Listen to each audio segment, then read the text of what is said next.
মামলা দিয়ে বেগম খালেদা জিয়াকে হয়রানির ক্ষতিপূরণ দিতে আপিল বিভাগে আবেদন করেছেন একজন আইনজীবী। অভিযোগ করেন রাষ্ট্রীয় অবিচার হয়েছে বিএনপির চেয়ারপারসনের বিরুদ্ধে।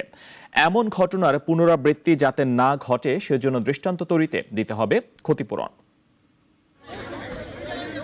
2007 সালে একই দিনে নাইকো দুর্নীতি মামলা হয় শেখ হাসিনা ও খালেদা জিয়ার বিরুদ্ধে, কিন্তু ক্ষমতায় এসে শেখ হাসিনা আইনি মারপ্যাচে তার মামলা প্রত্যাহার করে নিলেও মাকড়সার জালের মতো ঝুলে থাকে খালেদা জিয়ার মামলা। তবে বুধবার খালাসের দিন আপিল বিভাগে প্রথমবারের মতো এক আবেদন করে বসেন সুপ্রিম কোর্টের এক আইনজীবী সালাউদ্দিন দোলন আপিল বিভাগকে বলেন, রাষ্ট্রীয়ভাবে অবিচার করা হয়েছে খালেদা জিয়ার সাথে।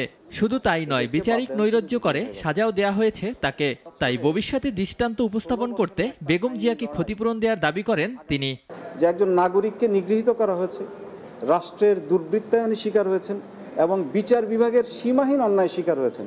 সুতরাং উনি ওনার কেসে যদি একটা প্রতীকী ক্ষতিপূরণ দেওয়া হতো অথবা ভবিষ্যতে দেওয়া হয়, তাহলে বাংলাদেশের ভবিষ্যতের জন্য অনেক ভালো হবে।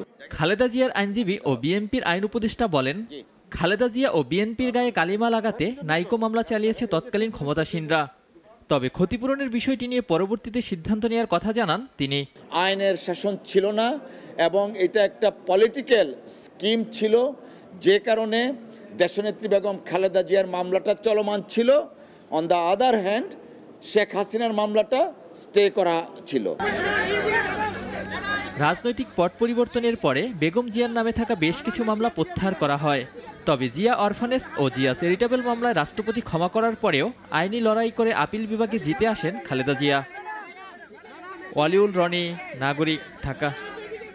কোটি মানুষের আস্থার ভালোবাসায় 11 বারের মতো দেশের 1 নম্বর রেফ্রিজারেটর ব্র্যান্ড ওয়ালটন।